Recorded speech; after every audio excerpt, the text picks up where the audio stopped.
Oh hey, I'm glad you're here. This is our epic final episode of Season 12. We will briefly recap the episodes and then Sarah and I will share our thoughts on recent watches. It's a lot of movies, and a few of which might be controversial. I chat with a wonderful director, and Adeline returns to share her 9-year-old thoughts on Little Monsters and Teenage Mutant Ninja Turtles, the 1990 film. It's a lot, but hopefully it'll tide you over while we finish planning and organizing Season 13. That's right, we're going to be back. I also want to remind you that anyone can be a guest on VHS, so please feel free to reach out with your professions or ideas. I mean this to exist as a positive space for everybody. So that's it. I hope you've enjoyed Season 12 as much as I have. I have already recorded the first episode of Season 13, and it features the return of one of my favorite previous guests. We talk about a wild film that I've never heard anyone ever talk about, so keep an eye out for that. It's a great kickoff. Lastly, this project has meant a lot to me. I've spoken to so many incredible people, and I'm shocked by the people who continue to listen. So I just want to say thank you to everyone who's participated and listened. It's very touching, so I appreciate it so much. I can't even find the words other than appreciate it and so much. It's ridiculous. So let's just get right into the episode, okay? Why am I wasting your time? This episode is the epic end of Season 12. My guests are Sarah and Adeline Marshall, and this is VHS.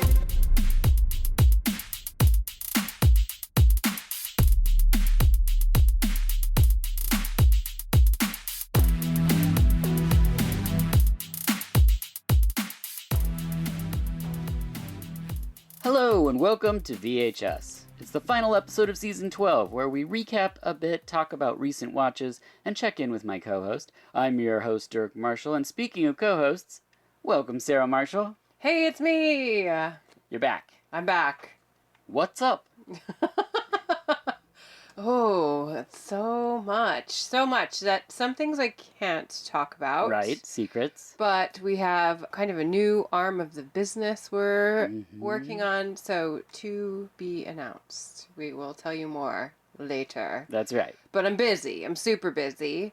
Also getting ready for your birthday. Oh, yeah, that's true. And our annual family lake trip for your birthday. Yep, July 27th. Everyone, you can mail in your presents to the podcast. Oh, good idea. Yeah. Birthday plug. Yeah. Yes.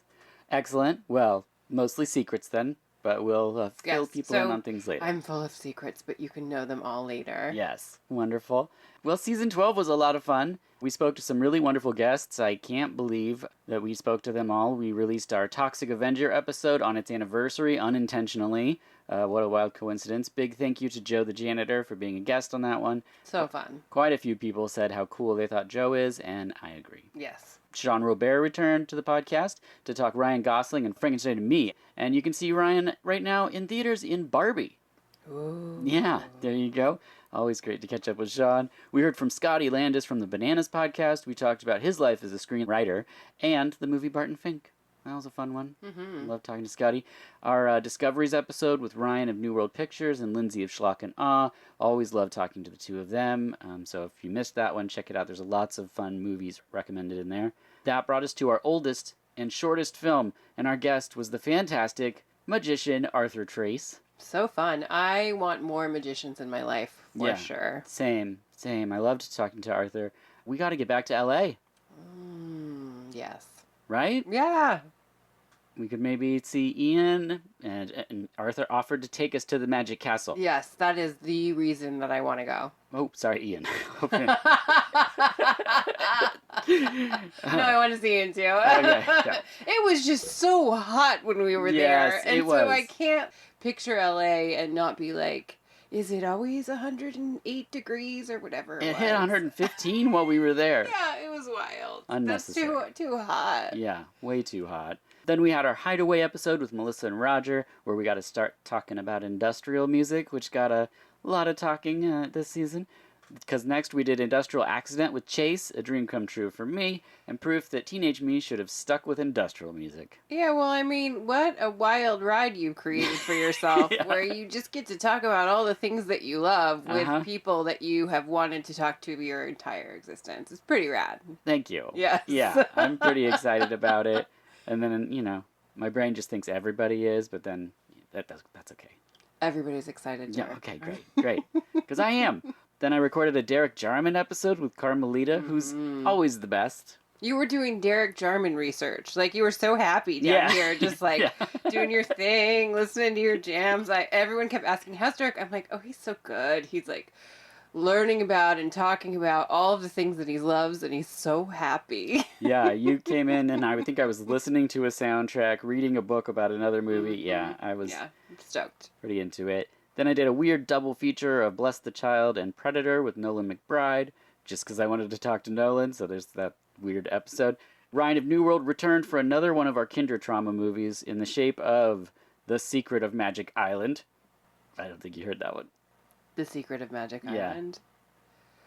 Do I know it? No, I mean, I don't think you heard that episode yet. No, I have not. Yeah. It's a doozy. Then we followed up with Live Wire, an episode with Matt Bledsoe of Film Feast, and that's always a treat to get to talk to Matt. And lastly, a conversation on Japanese movies through the lens of the evolution of media with Patrick Macias. And I can't believe I got to talk to Patrick. I was super excited. We made it work, even though he's in Japan, and we're obviously not. So time change can be tricky in scheduling these things. Mm-hmm. But there you go. That was season 12. Wild ride. So crazy. I also wanted to say the Patreon has some really fun posts about the Germany series of films called Karate Tiger. All 4 Pumpkinhead movies I talk about on one of the posts. Movies with strange titles is another one.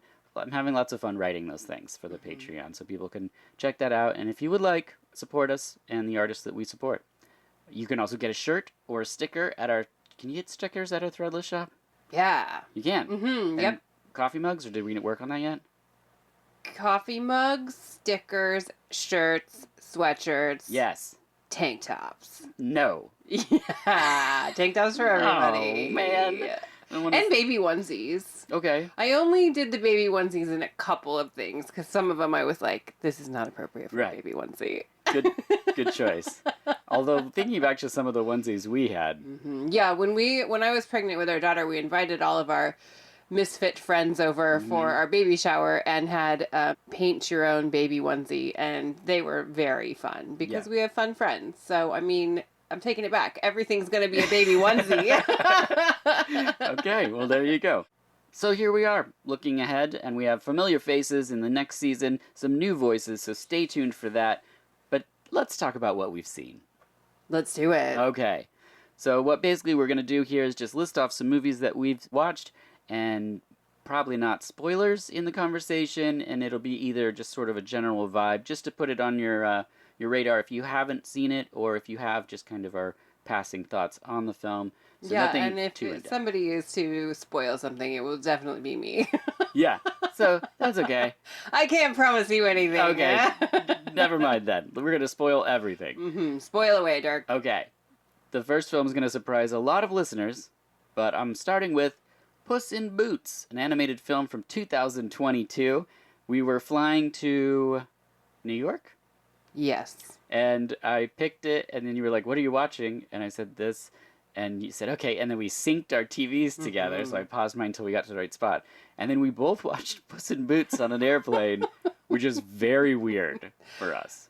It's weird for us, but I feel like it's the only time I would have watched that.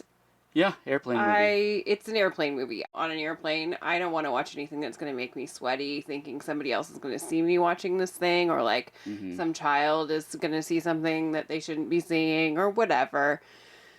So Puss in Boots it was, and I watched it right along with you. Yeah. Most people know what this is. It's a big animated film based on a character from a Shrek movie, I think that's what's happening. Yeah. Antonio Banderas plays the cat. It wasn't really a movie for me or you. No. But I kept hearing that the animation was amazing. Sure, it looked good. Sure, yeah, I guess. It looked good. Some people are saying that the villain in it is really scary.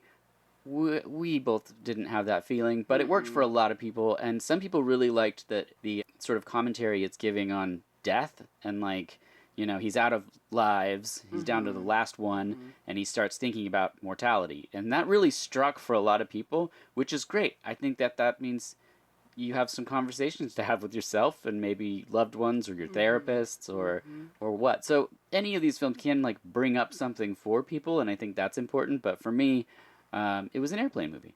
Yeah, same. I think that if we would have watched it with our child, she would hate it. Hate it. She hates anything that's intense, and he had 9 intense deaths, you know? So it's like, nah, she would have been freaked the whole time. Running all around, trying to touch me and hug me because she's freaked. Yep, that's what she does. So that, you know, not watching it with her and watching it on the plane was the way it needed to be. Yeah.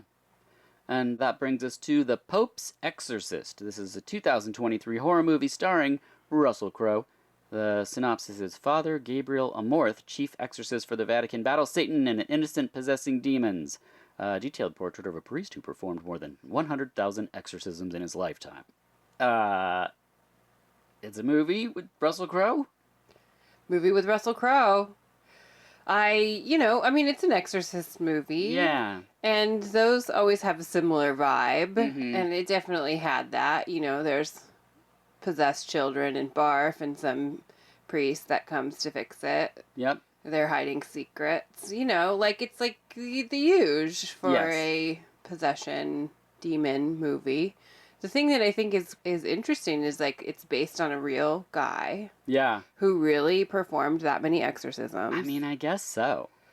Which that's the part that's wild to me, is that this happens. Like, people go and perform exorcisms. I've never seen a possessed person. No. I've seen an unwell mental health person. Lots of them. But not where a priest came and got it out of him. I usually just had to talk him down. Yes, yeah. So, I'm wondering if that's what it is sometimes.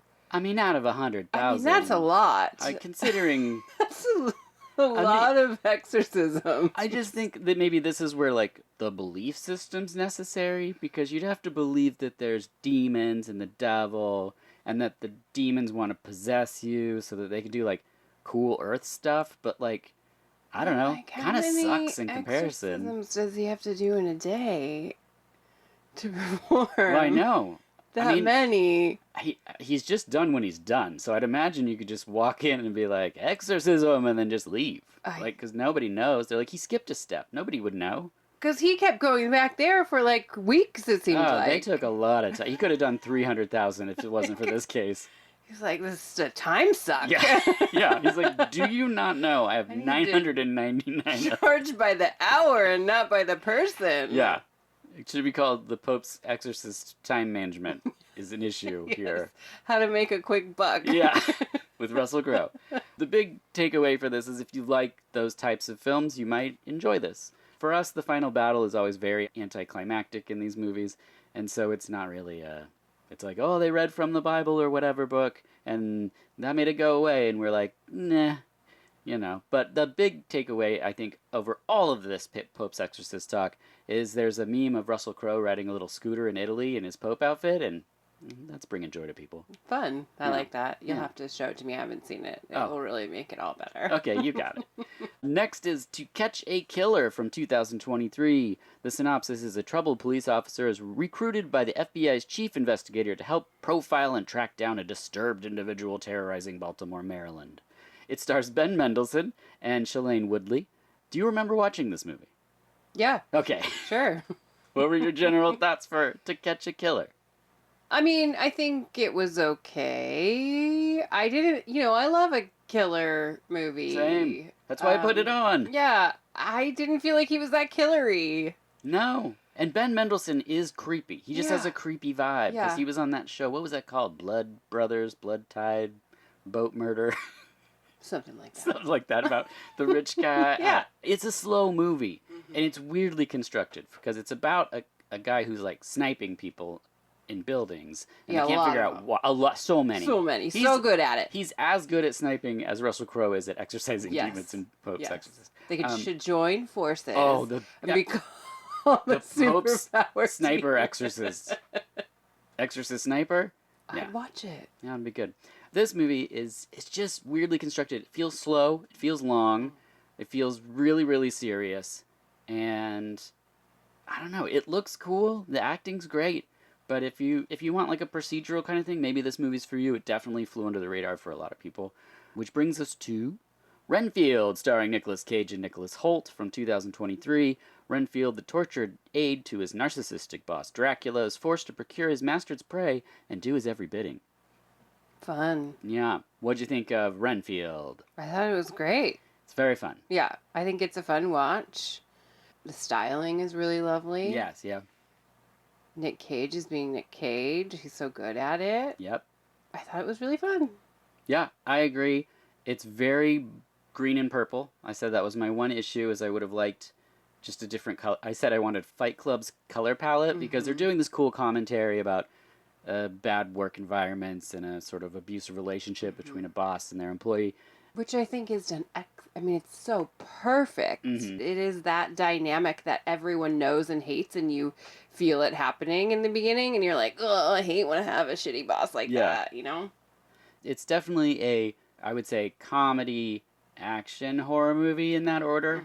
So if you're going into expecting something serious, you're going to be disappointed, and some people were. If you go in expecting something just straight silly, well, you might be pretty happy. I don't know. I enjoyed the tone. I thought it was fun, and I thought the actors looked like they were having a blast. Yeah. So I think that everybody had a good time. yeah, Renfield, there you go. Which brings us to, oh boy, one of the wildest things we've seen this year, Mafia Mama from 2023.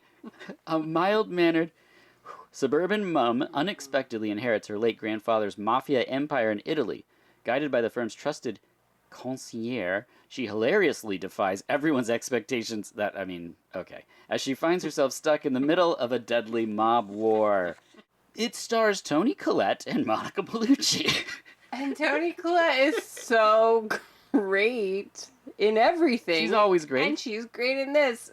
But this movie is so weird. It's like they mixed up. They got a mixed bag, you know? Like they were maybe going one way and then they went another way. And it's so confusing.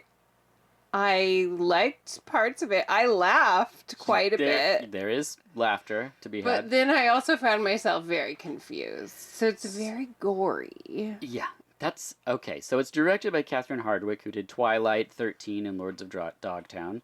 It's got Toni Collette and Monica Bellucci, so I'm like, okay, and it's shot in beautiful Italy. You're like, got it. I know what this all is. Those things, for sure. And then they start to be like, here's a joke. And you're like, wait, what? And then something happens, and like they saw someone's hand off in front of you, and you're like, why did we see that whole thing happen? Or they pluck someone's eyes out. It's like extremely bloody in parts, and then they just go back to a joke. And so you're like, wait, what? What is happening? And then she's having this like internal struggle the whole time of who she is and what she should be doing with her life. It is such a bizarre. It pitches tone more wildly than I've maybe seen anything. Mafia Mama is bonkers. Yeah, but I mean, I wouldn't tell anybody not to watch it. I would tell everybody to watch it because it's so wild. Yes, you can't believe it's the same movie from moment to moment. Yeah. And even though we were watching it, we were just like, wait, what? Confused. I don't understand. I love the characters in the movie. Like the two bodyguards that she has. Like, I, for some reason, just was like, I really like these two bumbling oafs. Like, they're just great and endearing. I don't know. Mafia Mama is something that I haven't heard anyone talk about, and you would if you saw it. Give it a go, people. For sure. Now on to another mother, The Mother, from 2023. While fleeing from dangerous assailants, an assassin comes out of hiding to protect her daughter, whom she left earlier in life. Starring J-Lo and directed by Niki Caro, who did Whale Rider, North Country, and The Zookeeper's Wife. What were your feelings on The Mother? I mean, I love J-Lo. I love J-Lo movies. I watched them all. She is so badass. She is in this movie, too. That's my take. Yeah, that's a good take. I would add, it's so very serious. It's very serious. It is not fun. No, everyone is so... Mafia Mama is fun. People look like they're having a great time. The mother seems like everyone's suffering. Yeah. So just know if you're going into it that the mother doesn't feel fun. But J-Lo's always great. Yep. You can't really go wrong with J-Lo. We'll be right back.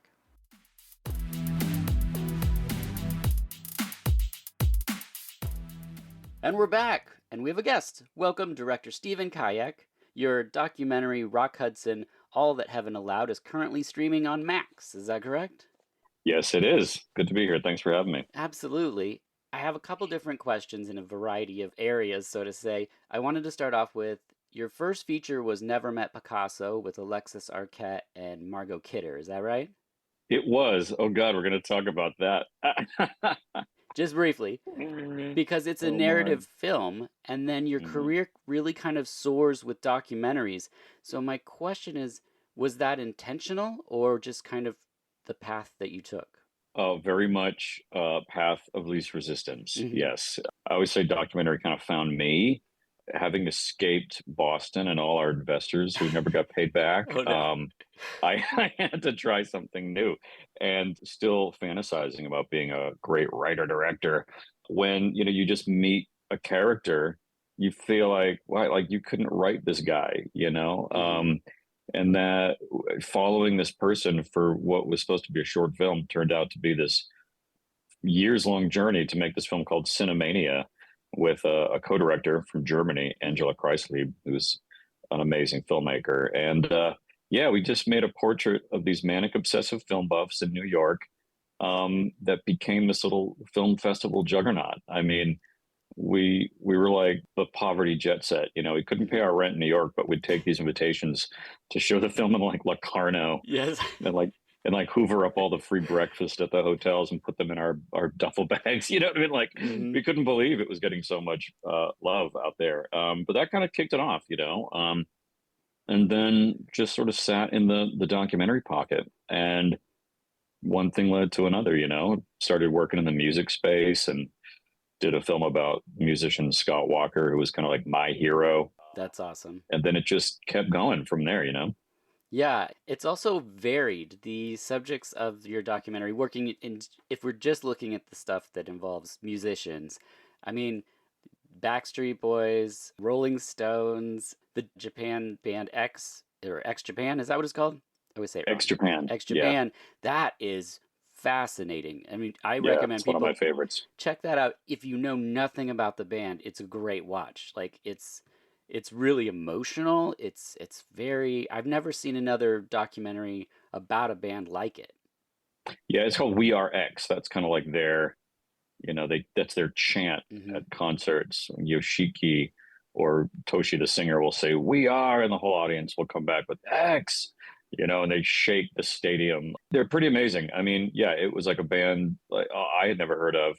And when you just Google image this band and you see mile high, multicolored hair, Yoshiki's a speed metal drummer who plays in a tiara and a wedding dress. The makeup, the hair, it's like new wave and metal and glam Hmm. taken to the most extreme degree. And then their story is of the most extreme degree with suicides and a Hmm. cult. You know what I mean? Like Yeah. brainwashing cults and just it's really operatic and visually so psychedelic. We really had a lot of fun making that one. And how long did you work on that? It was a few years. Yeah, yeah. I mean, these from the Scott Walker movie, which was kind of like a 6 to 8 year uphill battle, because at the time, he really was kind of the great cult of Scott Walker hadn't quite been established yet. Hmm. So it was a real hard one. But they've all been, for the most part, work for hire. They've been jobs that have come to me, generally through a producer that I work with. And we'll develop them together. They become ours, Yeah, you yeah, end up yeah. they become passion projects. But yeah, it's interesting. So it's like these subjects get presented and you go, how do I approach the Backstreet Boys and keep my, dignity? Yeah. And things like that. It's just human level stories and trying to connect. I mean, X is very different because they're just glam metal aliens, you know what I Hmm. mean? And the culture was very different, very different, to the music culture I had known. Um, but it was just such a whirlwind full of emotion and tragedy. You just approach it like you're writing it, like it's Hmm. being invented, and you just have to treat it like that. And what brought you to Rock Hudson? Similar, just producer that I work with a lot. They had developed the idea. They had made a deal with the Estate Collection, which had all of Rock's home movies and photos and albums and ephemera, all his stuff, which is somewhere south of Bend, Oregon. And yeah, and just they had developed an idea and brought it to me. And I loved it. I just thought it was time to kind of reappraise him and his career and his legacy and all that. When it was initially developed, they called it the Accidental Activist, with very much a focus on the 80s and AIDS and his revelation of having AIDS and being a gay man. That was very much a seismic shift in how the culture talked about AIDS at that time, 1985, which was still very, very early in the AIDS crisis. But, I didn't want to put just that box on it. And I didn't want to kind of really use the word activist with him. Even though we were calling it accidental, it just still felt wrong, given how many people were legit activists fighting against the administration, fighting for their lives, and really doing the boots on the ground work during the early days of the AIDS crisis. The Rock Hudson effect was still very important and culturally significant. And then to set him in his context and in his world, and to explore the life of a gay man in mid-century America within the studio system of Hollywood, I just thought was really fascinating. Yeah. What is the biggest challenge for you in telling Rock's life story when you have access to all of this? Well, the biggest challenge is that Rock, you come to realize, and they realized it even in the 50s, was the worst interview in Hollywood. The man gives nothing away. Yeah. We dug out previously unheard archived interviews out of some library collections. We found every scrap of interview that the man did, and he's super boring. He doesn't talk about himself.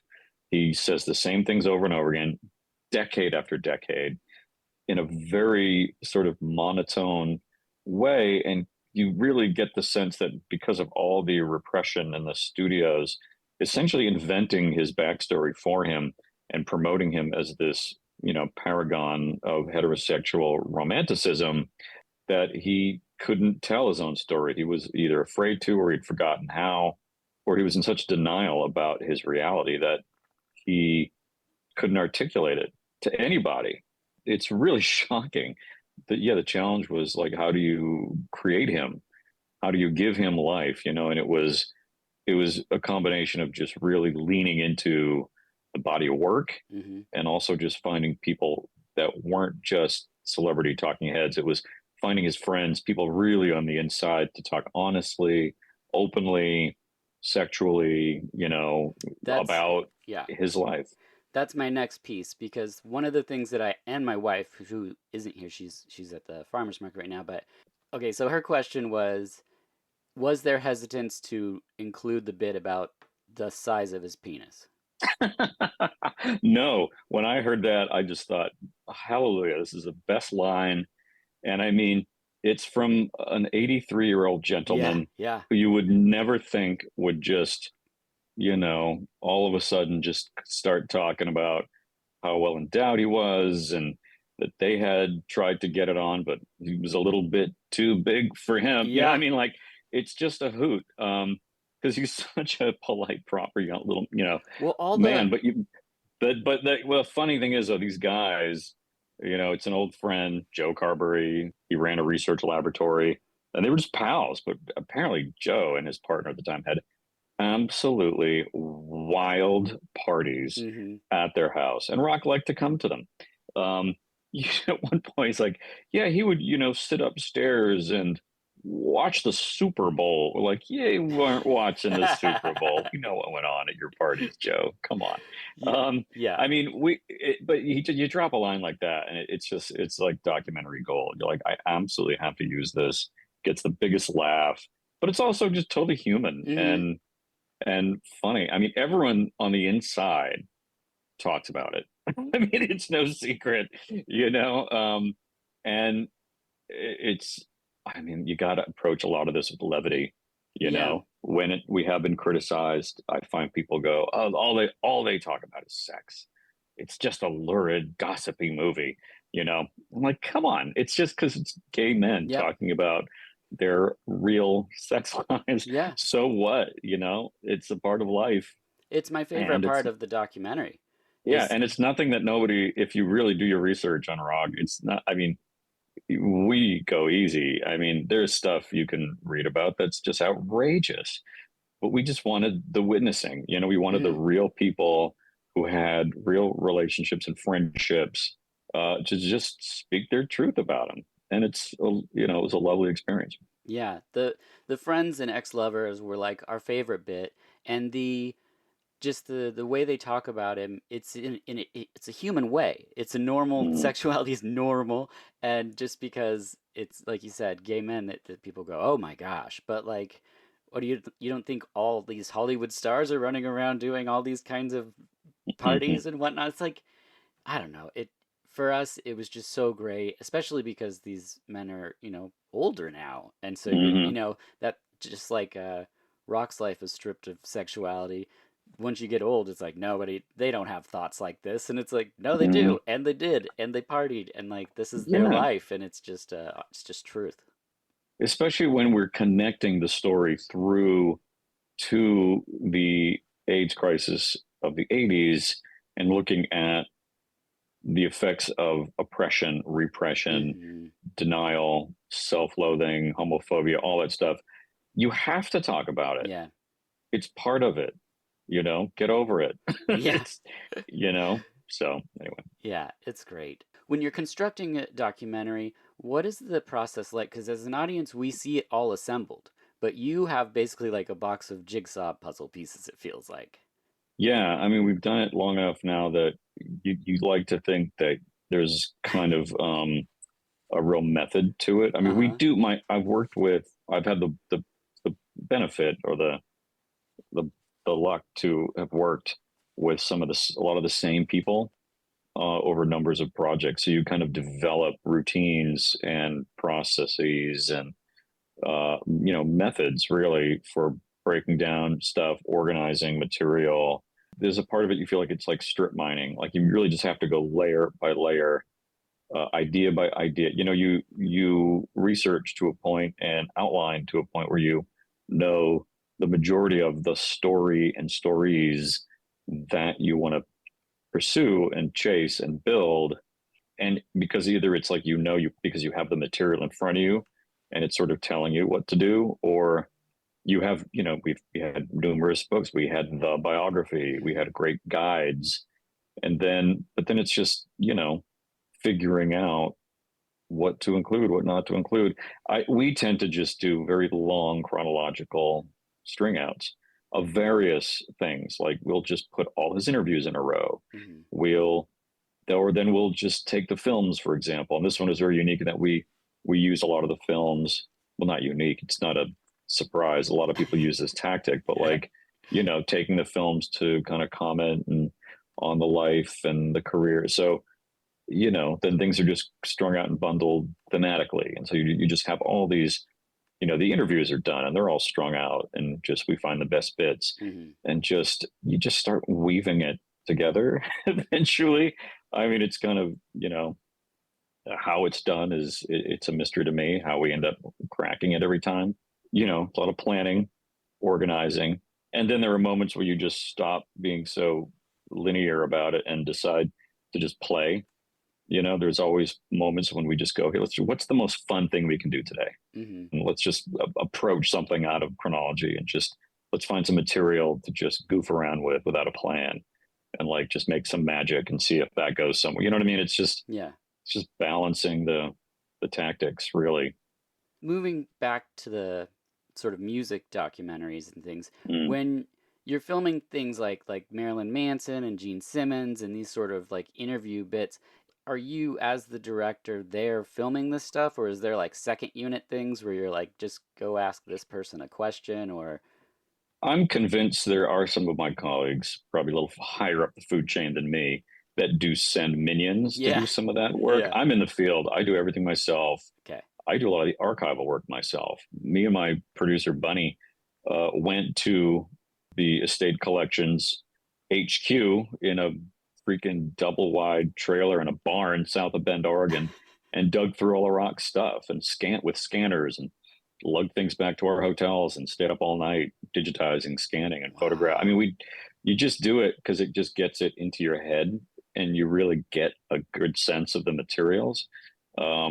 I like to be very hands-on. They feel very handmade because we really are very close to each step of it. And yeah, I don't get people that don't do their own interviews.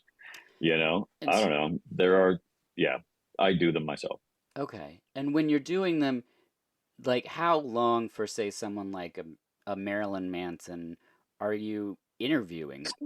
Do we keep it? Oh, we have to go back to Marilyn Manson. Oh, I mean, you could pick anybody, but like, any of them. Well, it really okay, wait, depends, Flea, doesn't it? How about Flea? If you were talking Flea. to Flea. Well, he's a hoot because Flea, we interviewed him for a film that we did about the bass player Jaco Pastorius, which is great. Also, that itself is a slightly troubled film, and the final cut isn't really my cut per se, but we'll just leave it there. Okay. I'm glad the story's been told. Yeah. And people can learn about Jaco in a overlong, sort of somewhat flatter than it should be telling, but it's chock-a-block full of great stuff. And he's pals with Rob Trujillo, who paid for the movie, and he's a Jaco freak. So, I mean, I don't really know how long we went. Just a very enthusiastic, engaged subject.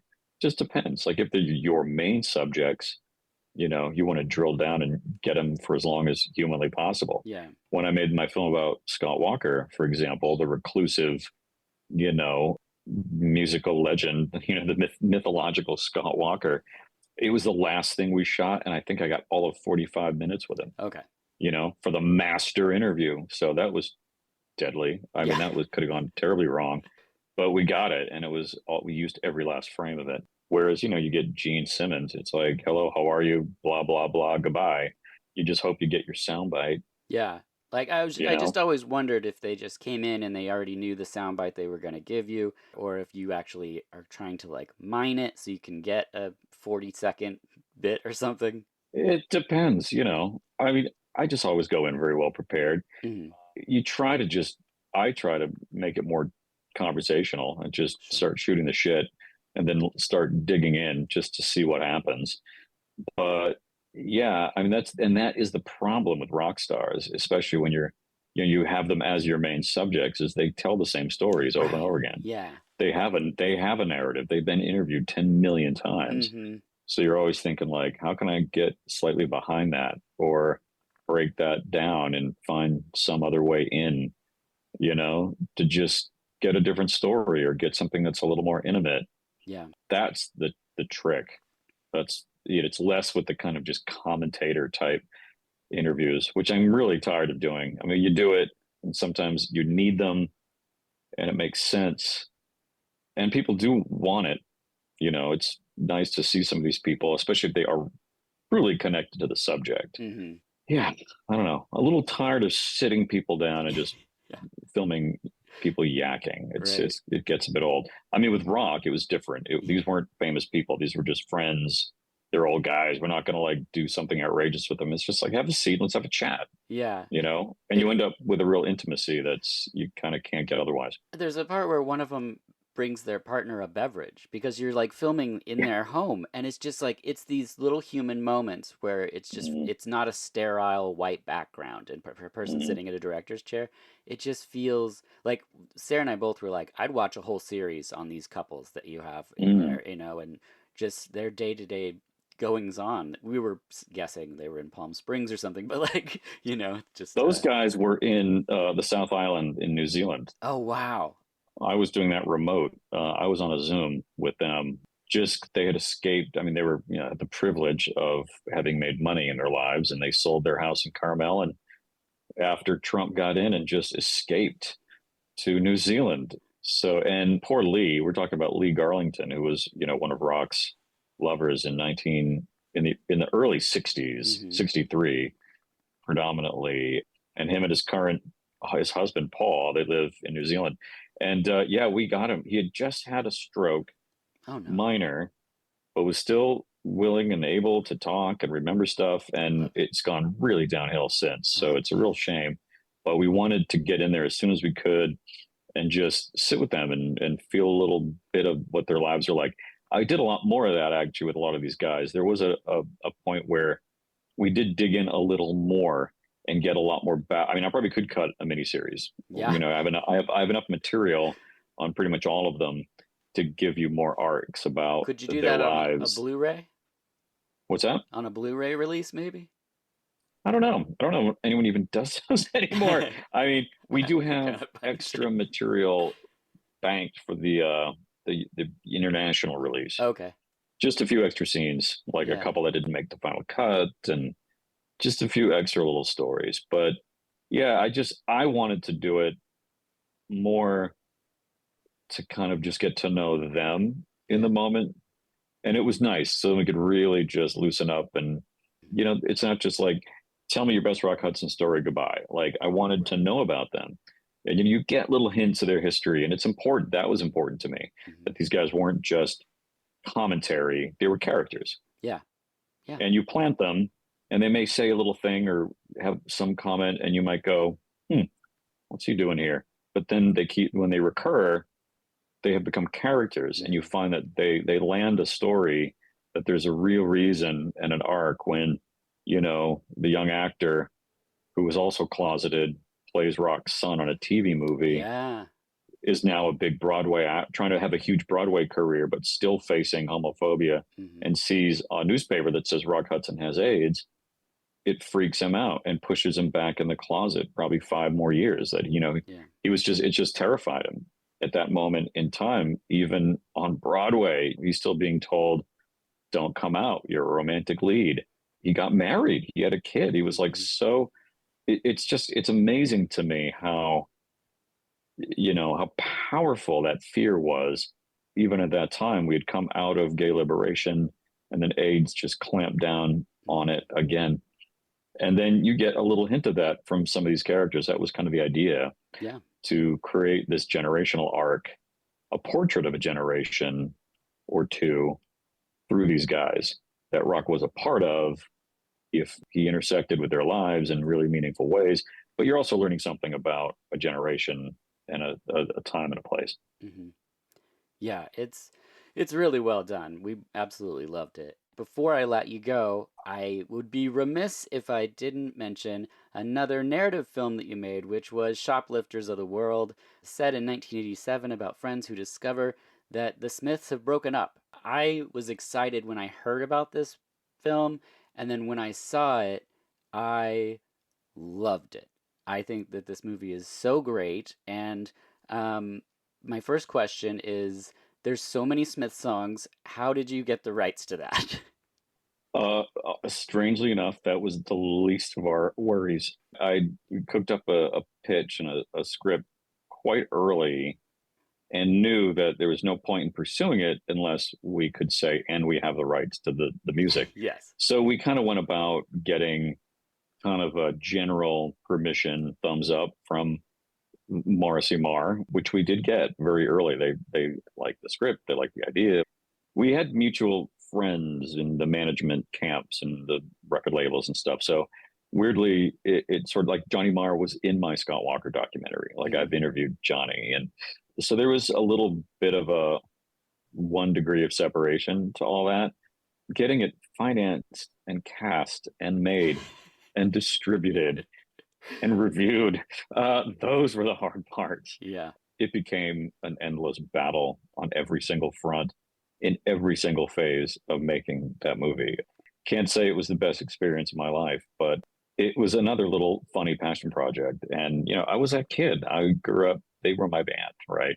And when we heard about this kind of urban legend of the kid who held up a radio station Right. to pay tribute to the Smiths, we just said, what a great thing. Like we should make that a movie. And someone said, oh, it was kind of the inspiration for, oh God, now I forgot. What was that film? Airheads. Airheads, yes. But I mean, come on, you got to use the Smiths. Yes. That's the story. Yeah, the thing is, I loved the Smiths and I loved the, early solo Morrissey albums. And then, the more that Morrissey would talk and say things in the media, I would kind of I just listened less. But Hmm.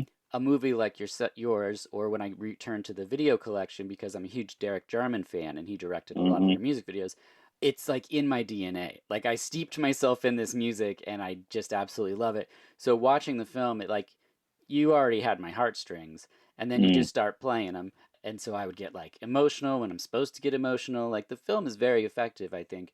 And the thing that really I got so much joy out of is the script that you and Lorraine Hall. Yeah, she kind of cooked up a little treatment, and then I Okay, wrote it. you wrote it. The Yeah. song titles being used in conversational speech. Mm. It's not just the titles. I got to say, I mean, I mean lyrics, yeah. uh, there's titles, there's lyrics. I ended up really strip mining it. There was a point when I thought, should I put an annotated version of the script out? I mean, no one seemed interested. I might still do it one day, but I got maybe went a little overboard. But I mean, there are things like because like Morrissey himself, the songs are all referential. Mm-hmm. He's quoting Oscar Wilde. He's quoting Sheila Delaney. He's quoting Saturday Night, Sunday Morning, the great Albert Finney movie. It's like all the lyrics have like footnotes. Mm-hmm. There's like a great book called the Mazzopedia, which goes song by song, album by album, and really goes deep. I'm buying that for sure. Yeah, it's pretty funny. It excavates all the referentiality and inspirations. So then then I did a lot of research on all of that stuff, and then would start taking notes and finding lines, and then stuff from their own history and their own lore finds its way in. There's so many like little micro mm-hmm. quotes and references. It's a bit silly, but that's part of it. Like you just infuse it, like its DNA is built on the band, the music, the history. So it's all packed in there. Yeah. In one way or another. Every character name, everything has a little thread to something that ties back to Manchester, to the influences, all of it. It goes deep. Yeah. It really does. I was really impressed by it, and I just thought it was such a fun sort of device in the film that is constantly letting me know as the viewer, I'm like, whoever wrote this really knew what they were doing, or they really had a love that. for it. We would talk like that. I had a friend who was a big fan who lived in London, and we would send messages back and forth, and you could just kind of you could roll a home conversation just by batting lyrics back and forth. It's kind of crazy how much they encompass and reference, aspects of your life. I love it. Well, clearly you're great with both documentaries and narrative films. Can you say what we could expect next from you? I really can't. I've got a few things kind of lined up that I'm becoming really superstitious in this very difficult market and weird economy. I don't want to jinx it. Sure. I don't want to jinx it. Some music stuff, some broader cultural stories, series, things. But yeah, we're busy working away on something new. Great. We'll see. All right, perfect. Well, Stephen, thank you so much for your time. Rock Hudson, All That Heaven Allowed is now streaming on Max, so people should check that out. Thanks so much. Great talking to you. Thank you.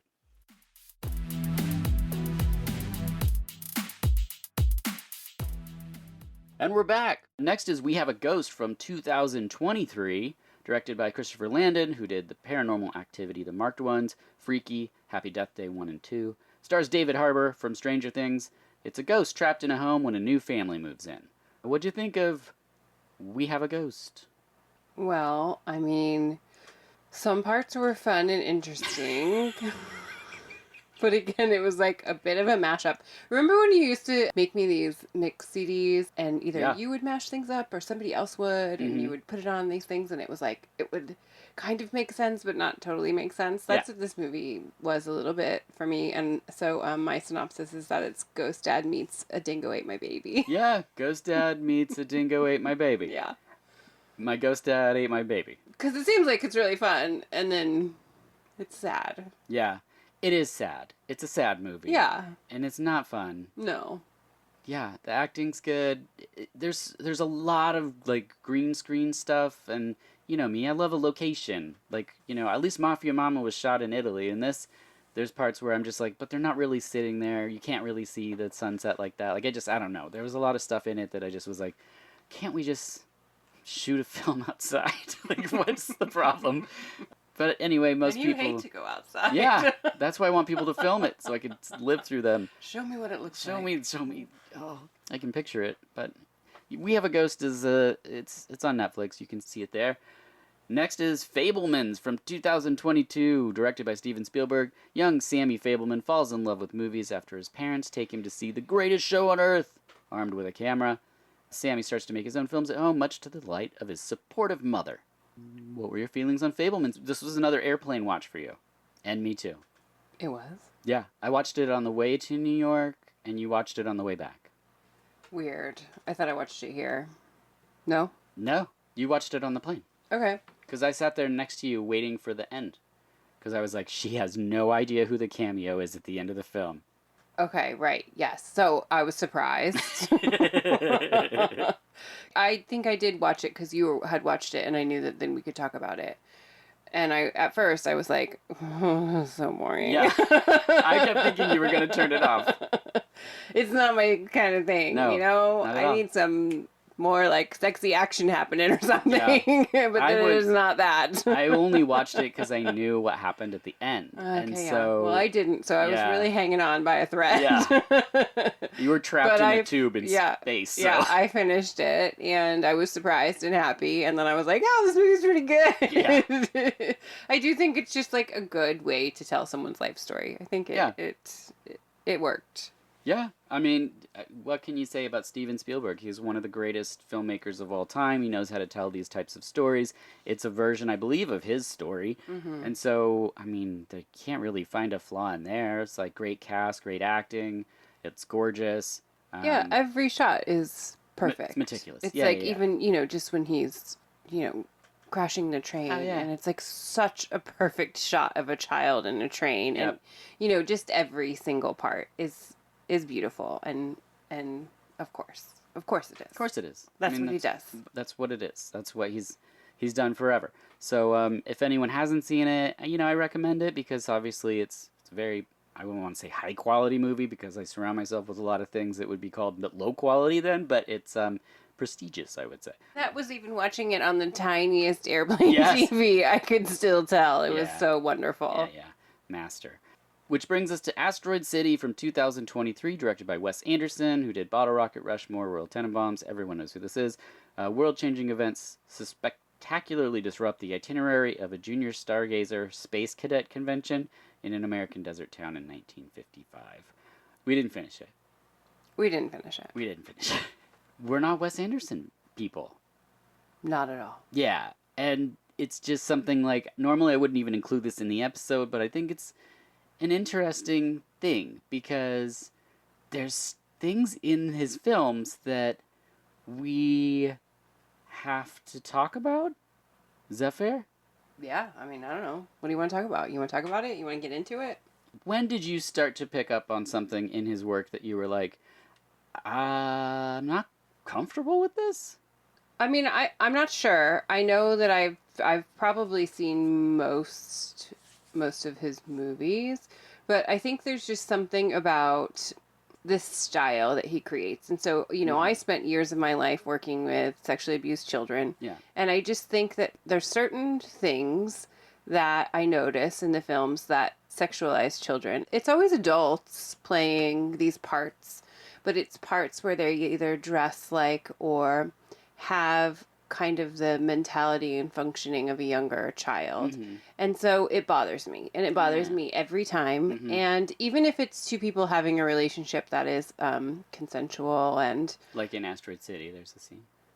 Yeah, I mean... Where they're dressed in every movie, yes. In every movie, there is something where I just go, oof, no. Yeah.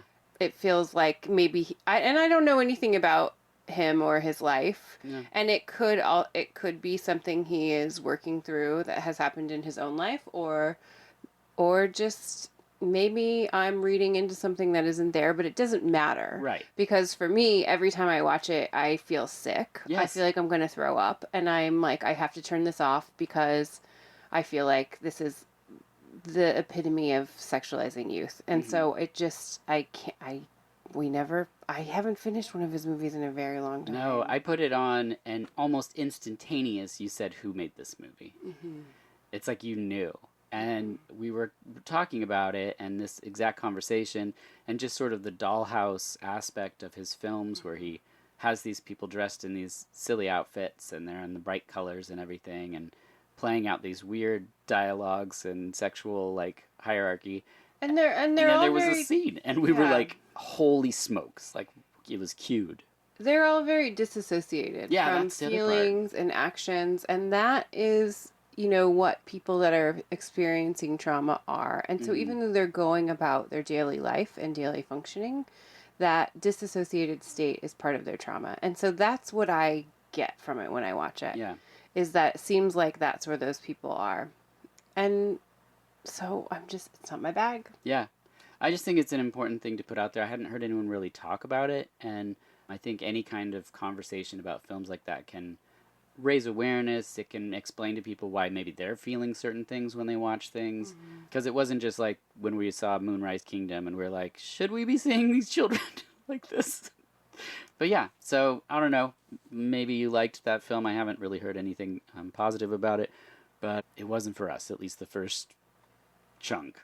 It created a good conversation. Yeah, which is good. Do. Yeah. And, you know, I do always appreciate that he put so much into stylizing, like the sets. Like every single thing has a place and a function, and the colors, and like there's a lot of time and energy put into it. Sure. Like you can tell every single, like, you know, fork or curtain or, you know, piece of clothing is very well thought out.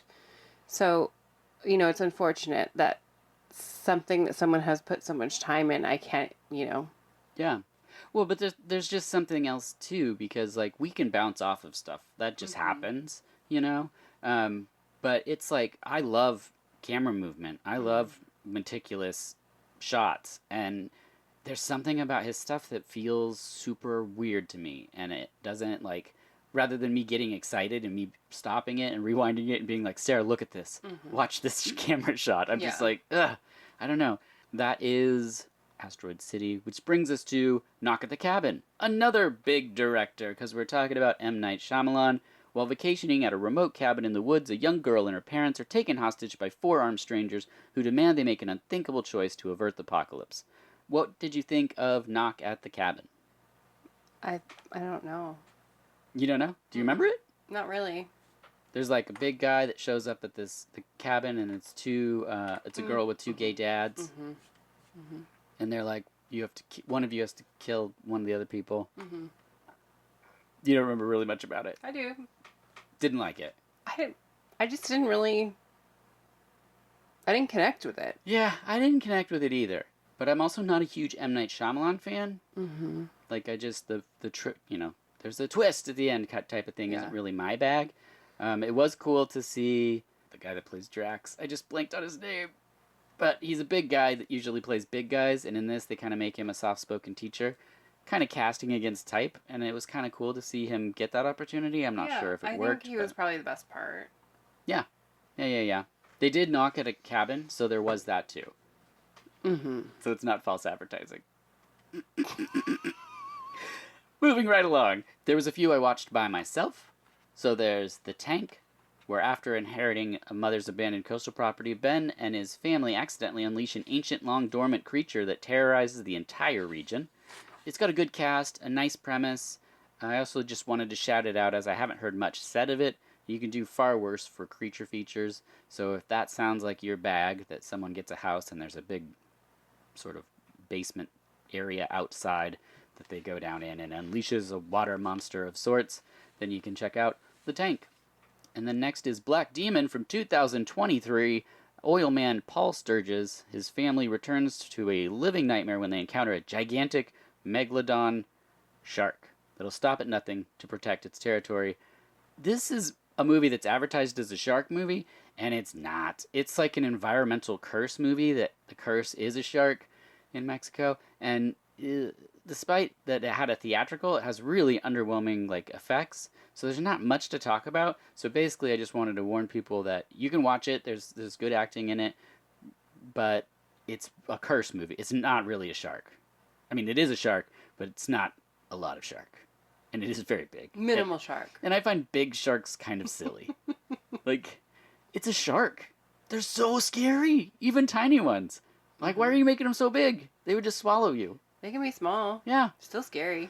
And then lastly, Find. I think it's how you pronounce it. Finde from 2021. It's an Argentinian. There you go. It's an Argentinian film. It's in Spanish. A couple stressed from being confined to their apartment due to COVID-19 decide to spend a weekend in the countryside. It's kind of a horror comedy where they really flesh out the characters. They have awesome, like, relationships. It's I thought it was really funny, and I saw it on the plane, and I'm glad I watched it because at home I saw the key art and was like, nah.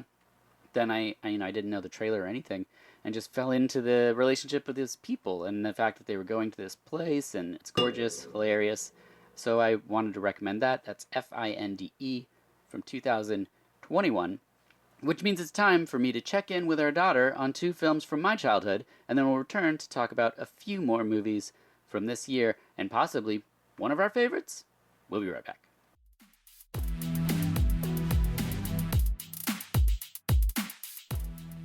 We're back, and I'm joined by Adeline Marshall. Thank you for returning. Thank you for having me. Absolutely. Today we're talking about 2 movies from my childhood and hearing your thoughts on both of them. First up is Little Monsters from 1989, starring Fred Savage and Howie Mandel. Also, Daniel Stern, Ben Savage, and Frank Whaley, who played Boy. I didn't know that until we did this episode. And the synopsis, what it's about, is a boy discovers a world of monsters under his bed. What were your thoughts on Little Monsters? I have a whole list. Oh. Probably 2 pages long. Yes. So we're going to be here for a while. Uh-oh. Okay. So... What, do you want to start with specifics, or do you just want to go with your general I think feeling? that these are in order, but I have no idea, so I don't... They're in order. Okay. So right in the beginning, when Brian goes downstairs to get a snack, instead of a peanut butter and jelly sandwich, he gets a peanut butter and onion sandwich. And it's a lot of onion, isn't it? It's like a whole half of an onion, just peanut butter onion sandwich. Yeah. It's a little weird. It's a little weird. But I get some people do it in a way. Do you think people really do that? Yeah. Oh, no. Well, I hope not. He had to eat it for the show. He did. That's gross. And he didn't even he was fine with it. I bet one of your grandpas would try it. Why are we talking about grandparents now? Well, because Papa John loves onions. Well, okay, back to my notes. Okay, sorry, yeah. When the dad shuts the door very angrily, and then there's no doorknob. The doorknob falls out? Yeah, the doorknob falls out, so then I'm just like, is he locked in his room now? Mm-hmm. What? What are your other thoughts on Little Monsters? Okay. So, Maurice is like Beetlejuice, because they're both really hyper and stuff. Yeah, that's a great point. You made that yourself, and I was like, yeah, I never really thought about it. They really are. They're just both very, like... But you get what I'm saying. I like the clown monster that's in it with the long chicken legs. Oh, that got me. That got me really good. Oh, I also like that you have to fart to open the door in the arcade. Oh, yeah, the secret, like, password. Also, the bug lady with lots of arms and a helium voice is ridiculous. Yeah, she's like a beetle or something. I don't know. I think she's a ladybug. Oh, that's funny. Or a beetle. I don't know. I don't remember. We watched this, like, a while ago. Yeah. I'm reading notes now, and I don't really know what they are. Okay, next. Yep. Pranks! Oh, yeah. Painting a girl's head and putting plastic over a toilet. Yes, and then the prank to the bully, on the other hand. Yeah, there's a bully. Great. So great. So excited to say this. Totally. Not sarcasm at all. It's when Maurice, he pees in the bully's apple juice. He sure does. That happens in this movie. Yep, okay. And then all the parents yell at the kids for doing the trouble. Not the bully, because they don't know about that. Mm-hmm. No, the prank's later. I forgot one part about that prank too. They put cat food in the tuna fish. That's right. Cat food in the tuna fish sandwich. Extra cat food and tuna fish. Mm-hmm. And then the bully eats the cat food sandwich and then drinks the pee and spits it on the principal and says, "Who pissed in my apple juice?" Yeah. The uneased voice I sit it in. Yeah, that happens. And then the monster rips a blonde kid's head off. Yeah, pops his head off. Yeah, but that's not Maurice. That's somebody else. Snick. Yeah, that guy. Big blue guy. Yeah, the big buff, bloody blue vein guy. Yeah. Mm-hmm. That's the one. Yeah, that's the one. Maurice calls Snick the B word. Uh-huh. So, yeah, you wanted me to make note of that. There's a lot of swearing in this movie, don't you think? It's not too much. I mean, for the age limit of them, it's kind of a lot. I mean, they're like 10, 11, 12. Well, let me ask. You're 9. Do you think that you were too young, too old, or the right age for this movie? Well, I don't know. I don't know. It's fine. I'm fine with it. I don't know. Like, it wasn't scary to No, you. no. Definitely not. It's fine. Yeah, it's not scary. Okay. I did fine. I mean, I didn't get scared or anything. Mm-hmm. It's not. Okay, next. Maurice turns his hand into a dog and eats the girl's homework. Yep. The girl that Brian has a crush on, that we think until the end. And he says, "We're just friends." You know, we'll get farther in that notes. I don't have a note of that, but that's fine because it's at the end. Mm-hmm. And then melting monsters. Mm-hmm. I don't. What you know when they? What you probably don't know, but same thing. When the monsters, like when there's a big light or whatever, or even fire. Whenever there's a light, whenever there's a light, they're like melt or burn or whatever. I don't completely get why it's called Little Monsters. That might be why. It might be because that is a question that kept coming back. You kept going, why is this called Little Monsters? If there's no little monsters, they're all tall. Well, most of them. I mean, some are little.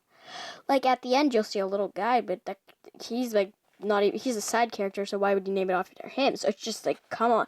I guess it's because if the kids stay long enough, they're little and they will become the monsters, but they're not that little. I mean, they're like same height as me. Would you think it made more sense if Maurice was a kid instead of being like a grown-up? What do you mean? Well, like Maurice he says he's a kid, but he's very tall. Well, just because they're tall doesn't... You met a very tall 12-year-old. I did meet a very tall They were like as tall as you! That's true. Okay. So don't blame on ages. He could be 12, you don't know. All right, that's fair, yeah. Oh, yeah, well, so when we meet Boy, I think it's B-O-I, he's gross. He's gross. That's what I read. When we meet Boy and he is gross, that's what is on the... Okay. Next. Toy planes shoot at them.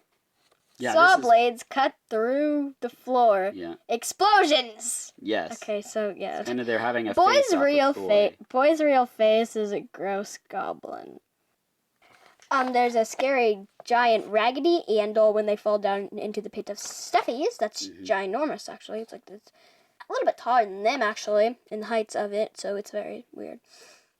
Maurice's broken horn. So he just has a horn. It's like the end of it's broken. It's just dangling there. Snitch, the big blue guy, is missing a leg. But his foot's still there, so she's like floating, and he's like, and then later he feels it, and he's like, hey, wait a minute. And then the kid says, oh, and then the S word. Yep. More swears. It's not that many. It contained way more than is written on this, not just 2. I mean, that's only really 2. There's a lot, though. There's a part where Maurice says, like, 3 in a row. Yeah, I mean, we didn't include a lot of this one, actually, because it's, like, quite long. Yeah, I just made the notes of things when you said, these are things that I like in the movie. So I said, okay, great. They crawl out from under a man on the beach's rock that he's sleeping on, because, you know, it still counts as a bed, even though it's a rock. Whatever, you get it. They can only come through from beds, you know, just watch it. Just watch it. It's great. It's great. Just watch it. Maurice gives Brian his jacket. Yeah, he's stuck, because, you know, I don't know why, but yeah, under the rock and stuff. Yeah. And then... Oh, yeah, because of the sun. So they're trapped on an island and stuff, and it's just, huh? What? How? Because, you know, they were almost too late, but then they did it in time or whatever or something. And then they get out. Well, hold on. They, take off their jackets and socks and shoes. They run to the ocean, and randomly a phone booth appears out of nowhere. They're just on a random island with, in the middle of an ocean. They're in California. In the middle of an ocean, they're on an island. We saw that when they zoom out. We see whatever. Okay. And then they call their parents and then tell them that they're in Malibu. Okay, that's the end. There you go. That's Little Monsters. Those are the things that you enjoyed from it. Anything you didn't like from Little Monsters? In particularly, no. It's great. It's a pretty good movie. Okay. All right. I would rate it. Yeah. I'm thinking between 9 out of 10 and 10 out of 10. Wow, that's a high rating for Little Monsters. 10. 10 out of 10. There you go for Little Monsters. 10 tenths. Okay. Moving right along, we're going to talk about Teenage Mutant Ninja Turtles. I wanted to say it. From 1990, starring Ninja Turtles, Judith Hogg, Elias Koteas, and Sam Rockwell. The synopsis is 4 Ninja Turtles fight crime in New York City. What are your thoughts on Teenage Mutant Ninja Turtles? Why the robot voice? Humans? At first, as soon as it starts, this is what you see besides the news on the TV. Which that lady is very important. I did not notice at the first part. April O'Neil. That it's the same person. They keep passing a wallet back and forth. Oh, yeah, in the beginning. Well, and then the kids steal all the packages and give them to ninjas. No. Wrong. Incorrect. Out of the back of a truck. And then the man comes back to the truck and he's like, what? Well, and yeah. And then the kids give it to ninjas. Spoilers. The foot soldiers. Oh. I thought it said spoilers. No. Foot spoilers.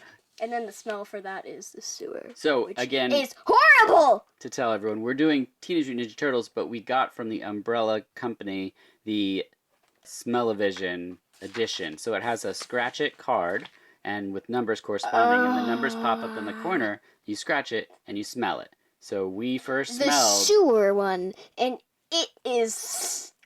it doesn't smell good at all. The sewer stinks. I mean, but what about the turtles? What about them? What about all the... I like turtles! Okay. Dramatic. I like Splinter the rat a lot. Yeah. He's cute. He looks great. I mean, I like the little version of him more if they included more of that, but still. Yeah, the flashback's very cool.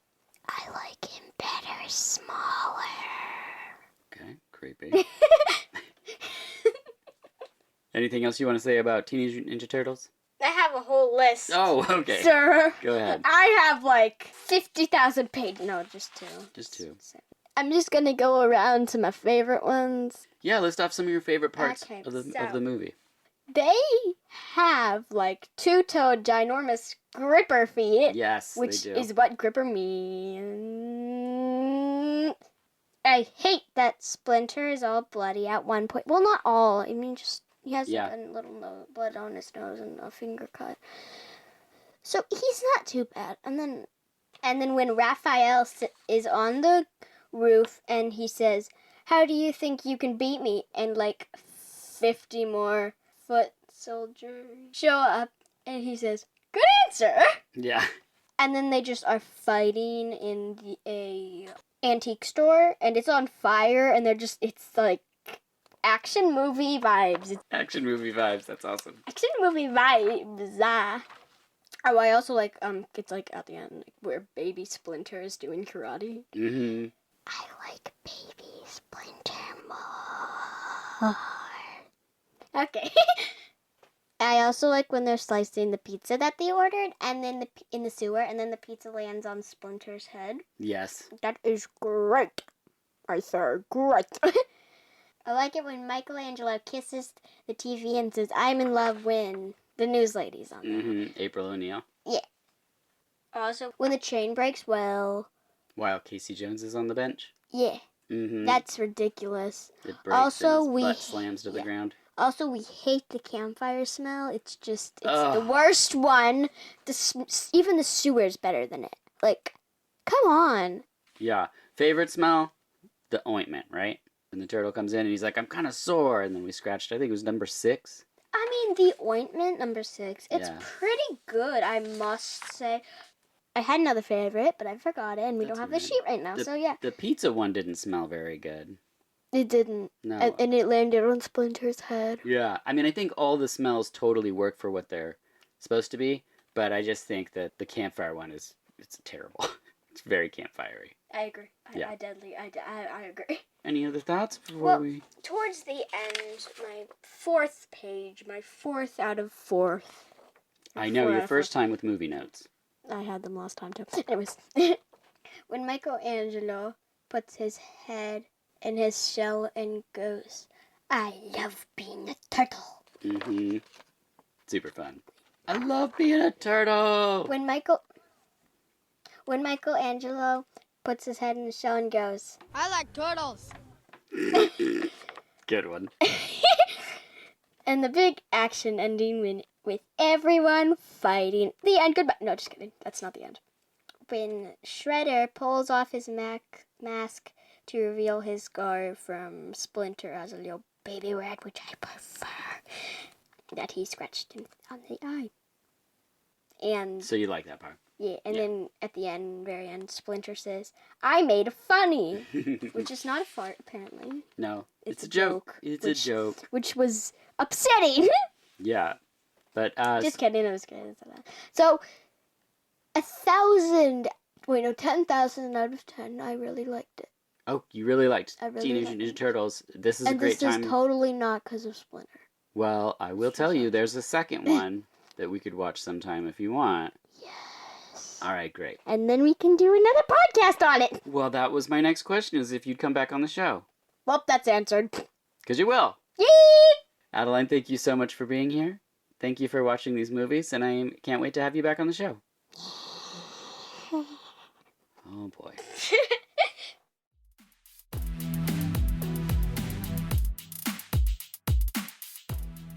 And we're back. The next film that we'll be talking about is Polite Society from 2023, directed by Nita Manor, who created the show We Are the Lady Parts. It's a martial artist in training believes she must save her older sister from an impending marriage. Sarah, thoughts on Polite Society? So fun, so good. Everybody has to watch it.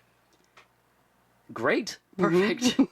And I agree. I loved the acting. I love... anytime you're seeing another culture and they're talking about like a wedding or how they even find or pairing people together, it's just really fascinating to me. And the family dynamics, and then these two sisters' relationship is really fun and how they're similar or different. And yeah, the comedy is really funny. And yeah, I really was into this film. So Polite Society from 2023, check it out. And then next was Evil Dead Rise from 2023, directed by Lee Cronin. A reunion between two estranged sisters gets cut short because of flesh-eating demons. Everyone knows what Evil Dead is.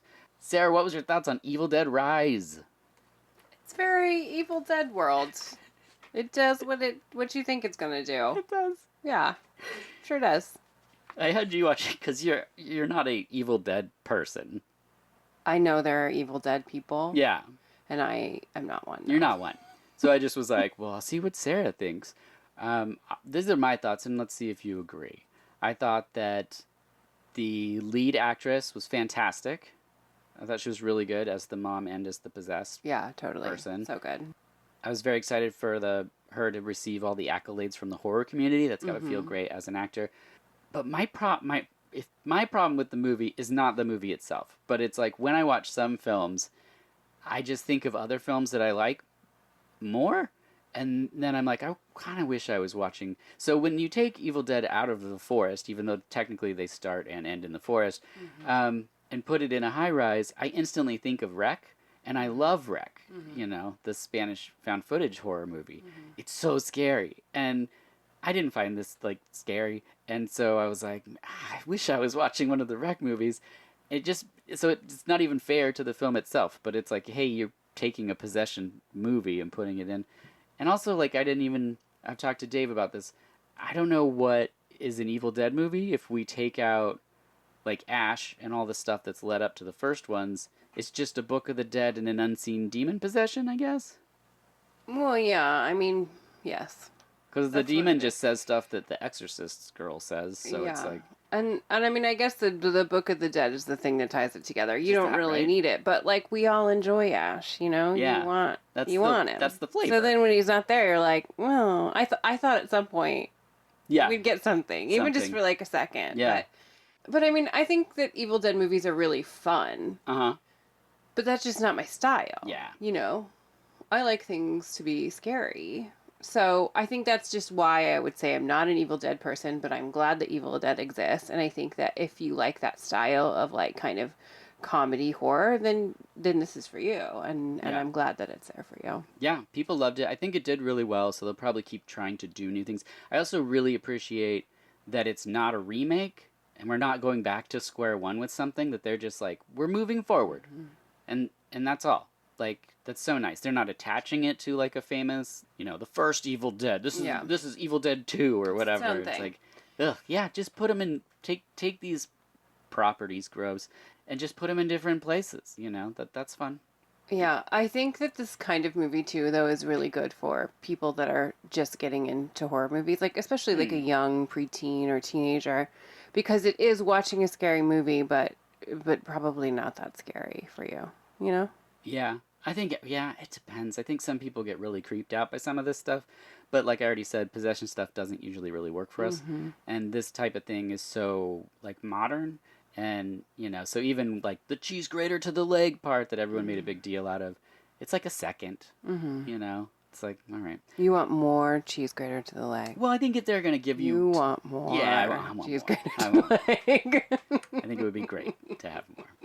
Which brings us to The Blackening from 2023. This just came out, directed by Tim Story, who did the Fantastic Four movie and Ride Along. 7 friends go away for the weekend only to find themselves trapped in a cabin with a killer who has a vendetta. They must pit their street smarts and knowledge of horror movies against a murderer to stay alive. What'd you think of The Blackening? Well, I mean, at first I wasn't sure what we were watching. Yeah, I should say. So The Blackening is about African-American people going to a house where there's a board game that is very racist and dated and unfortunate, and then they are murdered or not. And so the cold open of this film, if you have not prefaced it with your wife, seems like you're showing her something that's not good. Yeah. I was like, we don't need this in the world, Dirk. It felt really bad. Like, come on. Yeah, it was...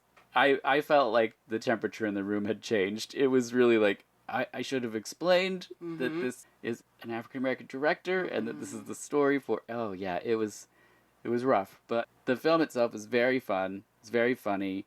It's not... I would say it's a comedy then a horror movie.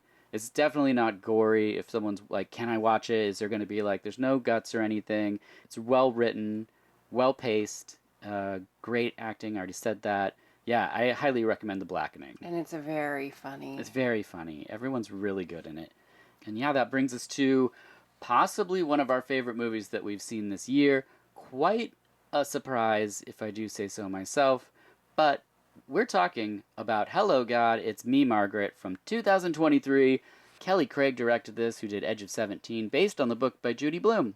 When her family moves from the city to the suburbs, 11-year-old Margaret navigates new friends, feelings, and the beginnings of adolescence. Sarah, thoughts on Hello, God, It's Me, Margaret? Well, I love it. I think you said that already. But, you know, I came from a time period where I grew up reading Judy Blume books, and Judy Blume is from here in Portland, and I loved them, loved all of her books, read all of them. My mom and I always had really good conversations about all of the things that come up in her books, which I think is like why those books are so great, why they produce good conversation. So this book, if people don't know, is about a young girl who's on the verge of, puberty, starting her period, getting a bra, having crushes, things like that, which is where our daughter is, kind of, or at least she wants to have those conversations. Yeah, so, that's the important So the part. girl in the show, Margaret, is 11. Our daughter is about to be 10. So pretty close in age. So we watched the movie. It was so good. And when I was watching it, I was like, this is exactly like the book that I had read, years and years and years ago. Like, whatever, 30 years ago or something along those lines. And I ordered the book because I want to watch it with our daughter, but I also want her to experience the book because I experienced the book. Sure. So I ordered it, and we're going to watch the movie after we finish it. But right now I'm reading the book to her, and it's so wonderful because we have these really great conversations about puberty, adolescence, but also, religion and family dynamic. And because that's part of the book, her mom is Christian and her dad is Jewish. And at this time where, the family is like disowned them and, it just creates really great conversations to have with your kids or other adults in your life. So I definitely recommend it. I recommend for anybody who read the book as a youth to read it again, because I'm doing that right now. And of course I remembered a lot of the themes and things that happened, but she's such a good writer and she creates such good dialogue and presence and story, and what it's like to be these people. And I just think it's one of those movies where it's just innocent, teenage, preteen life where nothing is, where the craziest thing is that somebody might know you wear a bra or might know who your crush is. It's just very sweet in a time that I feel like that's not the way the world feels for our children. Sure. But it should be. And so it's good to just have normal conversations with them about their bodies, about their feelings. So I've really been enjoying that. Yeah. The cast is amazing in this movie. I mean, anytime you give us Kathy Bates, yes, please. Kathy Bates is my favorite. She's so good. She's good in everything, but she's, again, really wonderful in this. Yeah. And I did not know the book. I mean, I knew what the book was, sort of, but didn't read it. I was playing with G.I. Joes instead, I think, at that age. It's such a good movie. And then the dialogue that we were having about it, and then I just was asking every lady that came over to the house, I was like, okay, how old were you when you read this? And people, right away would be like, oh, 10 or 11. It's just oh my gosh, Judy Blume impacted so many people's lives and is now continuing to do so with a movie, which is super awesome. And I mean, at the time, it was the only book that existed that talked about it. Oh, for sure. The only one. Yeah.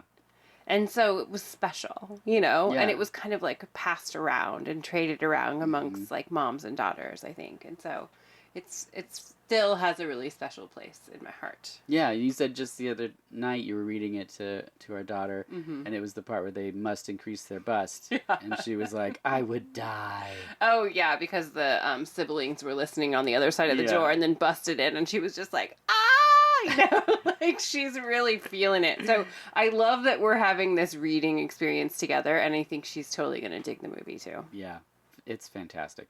We highly recommend Hello God, It's Me, Margaret. You can stream it right now, and you should. And if you don't, then at least tell someone that you think would enjoy it, because I don't know if it got a theatrical release or what, but put it in people's eyes. There you have it. It's our end of the season recap. Lightning quick so that Sarah can go make sauce. I gotta go make the sauce. Yeah, Sarah, where can we direct people to find you? You can find me on Instagram at Spicy Marshall, Twitter, Spicy Marshall. Threads. I'm on Threads. Dirk put me on the Threads. So you can find me there too. There it is, marshallshotsauce.com.